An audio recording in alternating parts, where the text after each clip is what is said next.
the outright murder, like, Yeah. so you're telling me, so if it leads to the murder of a person, that's when it becomes harassment. I think that's when the, Congresswoman, she was just, I think she was in awe. She Yeah. was shocked. That's why she gave her, like, I'm going to give you another opportunity. Like, listen, the answer is yes here. It is harassment. It should be condemned. There should be ramifications. Check those out because I think today we're probably going to go a little different route, especially with everything that's gone on with some of the UPenn stuff, which you're pretty pretty close to the vest there, and Mhm. then some other things that you would express to me that you would like to talk about, and especially like cultural issues. But let's start off with the congressional hearing.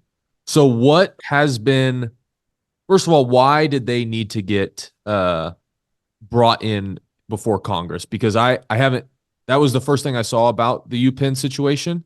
Mhm. So, has there been pro-Palestinian protests, anti-Semitic stuff? What's been going on at UPenn that you've seen and that caused them to go in? Well, so just to be real clear, I go down to Penn Monday, Tuesday, Thursday, and Friday. The PRTC, we train in Penn's wrestling room. We also train in Drexel's wrestling room. We're a partner with Penn and Drexel, and Drexel's only 1 block away. So Penn and Drexel are literally like side by side universities.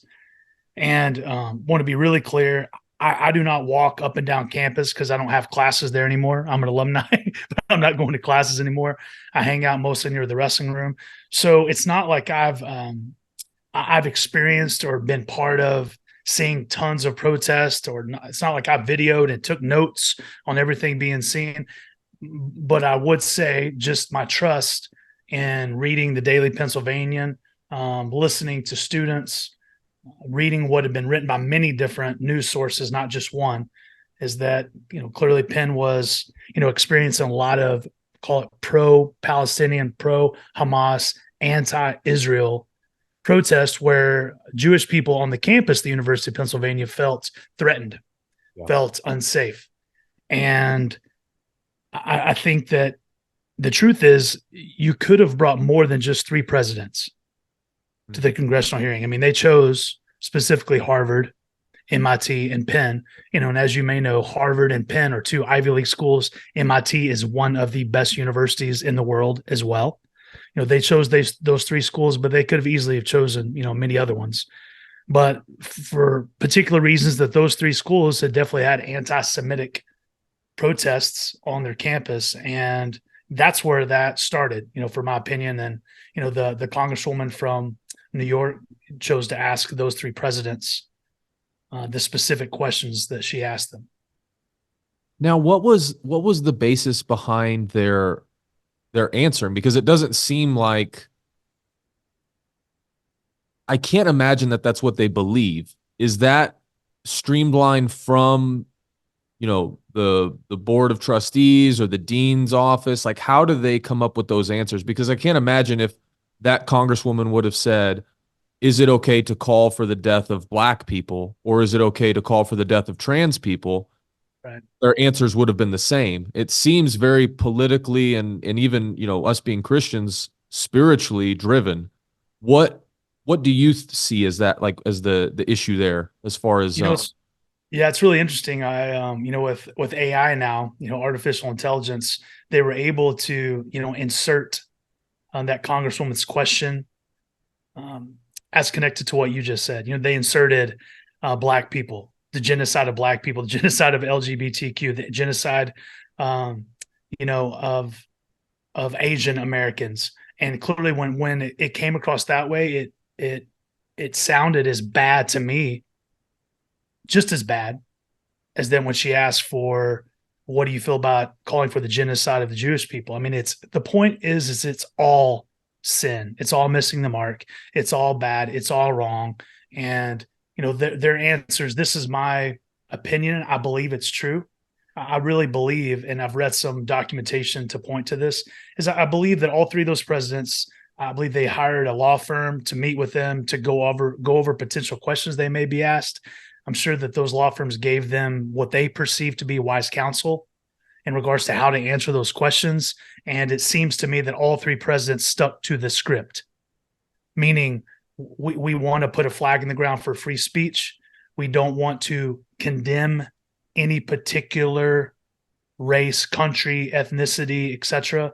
And it seems to me that all three presidents stuck to the script of it depends on the context. And I love the way that the Congresswoman from New York answered that. So it depends on the context, meaning like until they go through with the murder Well, of and all Jewish people, like that's when it becomes harassment. That's when it becomes wrong. And I think she did a great job of taking it to that next step. And I would say kind of why I'm just like speaking on this and passionate about it as a Penn alumni. I I really thought what a fantastic example. No, opportunity is the better word. What a fantastic opportunity for former President Liz Magill to separate herself from the other two presidents and say, regardless of what my peers at the other two universities say, at the University of Pennsylvania, we believe that the calling for genocide of Jewish people is blatantly wrong. It's harassment. It's evil. It should be condemned. At every inch of the campus, the University of Pennsylvania, we won't call for, and any student that's involved in doing that is going to be punished to the point of being expelled from school. Right? What if she would have done that, said that, and then the other two, the Harvard president, the MIT president, what if they would have stuck to their depends on context? How would that have made Penn look? How would that have made her as a leader look? I mean, she may have potentially secured her job for the rest of her life at the University of Pennsylvania if she'd actually said that, and most importantly, lived up to that. right. So these demonstrations that have been going on, is that because it's kind of like, back in COVID times when people were rioting, it's almost like now they have to go back and punish people for things that have already been done or things that have been done. Is that playing a role in them not condemning? Because I've always understood that free speech is allowed as long as it's a call to action towards violence, like physical violence, and and you brought up a good point that I think it was the Harvard. I think they all said it because they all had a script, and it was very clear that they all met with the same people. What it seemed like, correct? Yeah, and it seemed like when they were asked, one of the answers, and this was the thing that was most astounding, was she said, "If it leads to the action, then it'll be." Well, it's like, and then so the outright murder, like, so you're telling me, so if it leads to the murder of a person, that's when it becomes harassment. And I think that's when the Congresswoman, she was just, I think she was in awe. She was shocked. That's why she gave her like, I'm going to give you another opportunity. Like, listen, the answer is yes here. It is harassment. It should be condemned. There should be ramifications. There should be discipline for any person on Penn's campus, or by the way, Harvard, MIT, or any other university. Any place really around our country. I think that we should not allow that. Because there's difference. I mean, in free speech, somebody could be Republican, Democrat, Independent. That's the beauty of our country. You have the freedom to say what you want to say.